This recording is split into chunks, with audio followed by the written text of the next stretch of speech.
दोस्तों नमस्कार। मैं दीवान सिंह।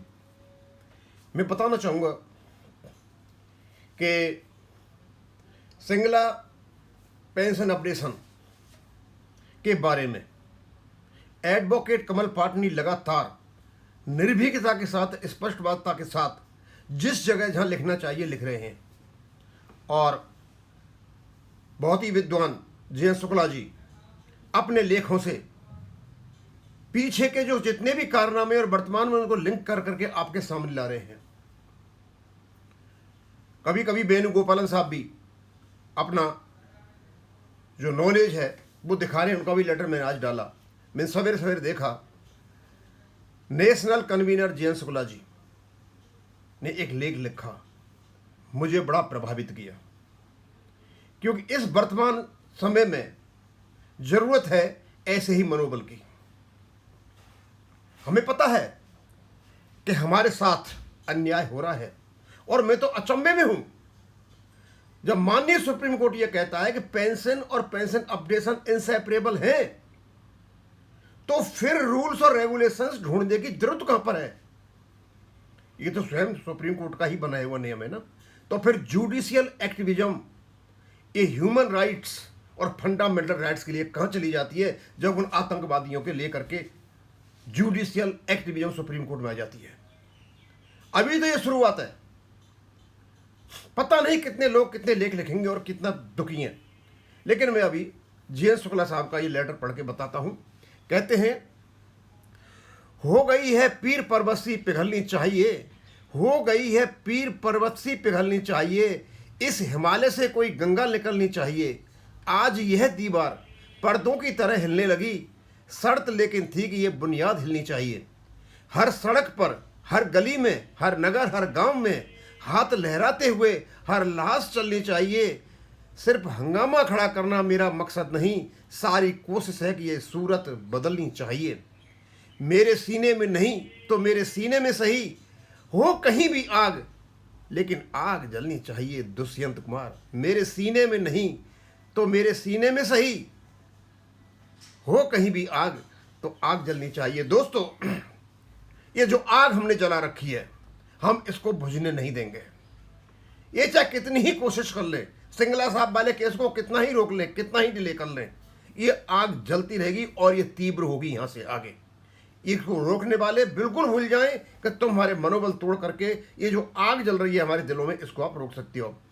यहाँ जे शुक्ला साहब ने कुछ ऐसी बातें बताई हैं, उनको मैं पढ़ के बताता हूं और स्वयं आप बैंक करो, आप भी समझ सकते हो। कहते हैं, हमने सोशल मीडिया पर कानपुर के राजेश पांडे के 2 पत्र देखे जो स्वर्गीय प्रभातकार और स्वर्गीय तारकेश्वर चक्रवर्ती को संबोधित थे। स्वर्गीय प्रभातकार और तारकेश्वर दोनों बैंक कर्मचारियों के बीच बहुत लोकप्रिय और सम्मानित नेता थे, जिनकी क्रमशः 1984 और 2003 में मृत्यु हो गई थी। दोनों 1946 में स्थापित बैंकिंग उद्योग की अग्रणी ट्रेड यूनियन AIBA के प्रमुख नेता थे। पत्रों में दोनों नेताओं के कुछ निर्णयों पर सवाल उठाए गए हैं। प्रभातकार बेहद लोकप्रिय महामंत्री थे, उनको हटाने के लिए कोई तैयार नहीं था। उनके प्रस्ताव का घोर विरोध हुआ, लेकिन उन्होंने लोगों को इस बदलाव के लिए मना लिया। उन्होंने स्वयं महामंत्री पद छोड़ा और AIBA के लिए कार्यरत बैंक कर्मी के महामंत्री नियुक्ति करने का मार्ग प्रशस्त कर दिया। ये थी किसकी? प्रभातकार की मोरालिटी। वर्किंग लोगों में स्वर्गीय DP चड्ढा सबसे सक्षम व्यक्ति थे। ये उस समय AIBA के अध्यक्ष थे। आज के युवा एवं लापरवाह बैंक कर्मियों के लिए यह खबर हो सकती है कि AIBA में भी वाद हमेशा था। प्रगतिशील के इस भौकाल के बावजूद प्रतिवाद, बैंकवाद, चमचावाद का बोलबाला रहा है, जो आज पहले से ज़्यादा नग्न रूप में ले चुका है। प्रभातकार और तारकेश्वर बंगाली थे। प्रभातकार और DP चड्ढा का दम किसी से छिपा नहीं था। ऐसे में गाज चड्ढा पर गिरी। चड्ढा जी का अध्यक्ष पद से ढकेल कर सचिव, तारकेश्वर को सचिव से ढकेलकर महामंत्री और प्रभातकर को उठाकर अध्यक्ष बना दिया गया। तारकेश्वर 1986 में सेवानिवृत्त हुए, लेकिन उन्होंने प्रभातकार की उस नीति को दफन कर दिया जिसके अनुसार उनके सेवानिवृत्ति के बाद किसी बैंकिंग कर्मी बैंक कर्मी को महामंत्री बनाया था। 1986 में सेवानिवृत्त होने के बाद वे अपने मृत्यु के दिन 3/5/2003 तक महामंत्री बने रहे। महामंत्री रहते उन्होंने अपना उत्तराधिकारी की प्रतिस्थापित किया। अपनी बैंक अर्थात सेंट्रल बैंक के एक छोटे भैया नेता को एआईबीए का सचिव बनाया ताकि उनके मरणोपरांत वे महामंत्री बने, और ऐसा हुआ भी। 3/5/2003 को तारकिशोर की मृत्यु के बाद वही प्रतिस्थापित आदमी महामंत्री बना, और वह भी सेवानिवृत्त होने के बाद पर आज तक बना हुआ है, बल्कि लोगों का भाग्य विधाता बन चुका है। जो हम तारकेश्वर चक्रवर्ती की बहुत ज़्यादा बड़ाई करते हैं, वो सारी पोल खोल दी यहाँ पर जयंत शुक्ला साहब ने, यानी इस पर पार्टी को चल करके बोई चले गए थे। और सेंट्रल बैंक के ही एक नेता जो इसकी वेंकटाचलम की बात कर रहे हैं, इसको महामंत्री बना गए थे और आज तक ये महामंत्री बना हुआ है। एआईबीए के ट्रेड यूनियन है या कोई राजाशाही या आधुनिक कॉरपोरेट, ट्रेड यूनियन है तो मृत्यु तक कोई कैसे महामंत्री हो सकता है?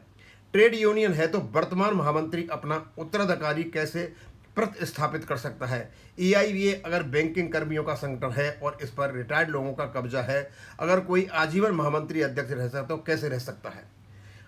कोई भी संगठन लंबे समय में अनगिनत ऐसे लोगों के खून पसीने और कठिन प्रयासों से बनता है जिनका कोई नाम पहचान नहीं होती है। एआईबीए निश्चित रूप से वह संगठन है जो ब्रिटिश इंडिया में 1940 दशक के उत्तरार्ध में बैंकिंग उद्योग में सबसे अधिक उत्पीड़ित और अमानवीय परिस्थितियों में अस्तित्व में आया, जब बैंक कर्मियों को लेकर कोई नियम नहीं थे, सब कुछ बैंक कर्मियों की मालिकों की मर्जी पर था। उस समय हायर एंड फायर का सबसे बड़ा अराजक समय था। दोनों पत्र एआईबीए के बारे में कुछ वास्तविक तथ्यों को दर्शाते हैं, गौरवशाली उपलब्धियों को उजागर करते हैं और साथ ही उन बुराइयों को भी सामने लाते हैं जो आज संगठन में घर कर गई हैं और जिनका खामियाजा बैंक कर्मियों को भुगतना पड़ रहा है। ये कोई कुछ दिन, महीने या साल में नहीं हुआ। एआईबीए को बुराइयों का शिकार होने में दशकों लगे। सबसे बड़ी खामी उत्तराधिकार नीति का न होना, जिसने समय और चुनौतियों के अनुरूप एआईबीए को जरूरी ऊर्जा को अवरुद्ध कर दिया है। आज जो बंगलुरु में घमासान हुआ, उसका सीधा संबंध उत्तराधिकार की वर्तमान परिपाटी है, जिसकी बुनियाद राजवंशीय परंपरा पर टिकी है। यह महामंत्री का बदलाव मौत के बाद होने लगा है। महामंत्री उत्तराधिकारी प्रतिस्थापित करने लगा है।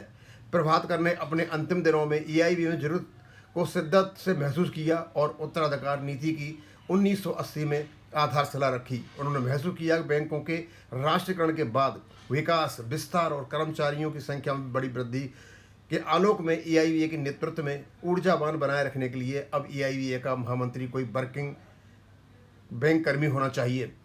सबसे बड़ा सवाल यह है कि एआईबीए की एक लोकतांत्रिक और समावेशी ट्रेड यूनियन है, यह किसी की रियायत नहीं। आज एआईबीए की एक रियासत बन गई है। लोकतंत्र और इसका समावेशी चरित्र नष्ट कर दिया गया है। भ्रष्ट एवं स्थायी तत्वों ने एआईबीए को कब्जा कर लिया है और इसे अपने स्वार्थ सिद्धि का कोठा बना दिया है। बैंक कर्मियों को एआईबीए के ठगों से चंगुल मुक्त करना होगा। बंगलुरु में जो विद्रोह हुआ वह बदलाव के लिए है। केवल हंगामा खड़ा करना युवा प्रतिनिधियों का मकसद नहीं है, ये हालत सुधारने का एक सशक्त कदम है। Jayant Shukla, national convener. दोस्तों, अब मैं ज़्यादा इसको इंटरप्रेट नहीं करूँगा, बस एक बात यहाँ पे लानी थी कि जो परपाटी रखी हुई है सेंट्रल बैंक ऑफ इंडिया की, ये तारकेश्वर चक्रवर्ती के द्वारा रखी गई थी। और इनसे पहले जो स्वर्गीय प्रभातकार जी थे, वो चाहते थे कि इस यूनियन का जो नेता है, महामंत्री है, वो केवल वर्किंग यूनियन का बने, वर्किंग जो एम्प्लॉय है वो बने। लेकिन ऐसी परपाटी डाल के चले गए अपने तारकेश्वर चक्रवर्ती जी कि इस आदमी को बिठा गए जो किसी काम का नहीं था, और आज इसने सारे ही मतलब बैंक कर्मियों का सिर शर्म से झुका दिया है। अब मैं यहीं ख़त्म करूँगा। Thank you.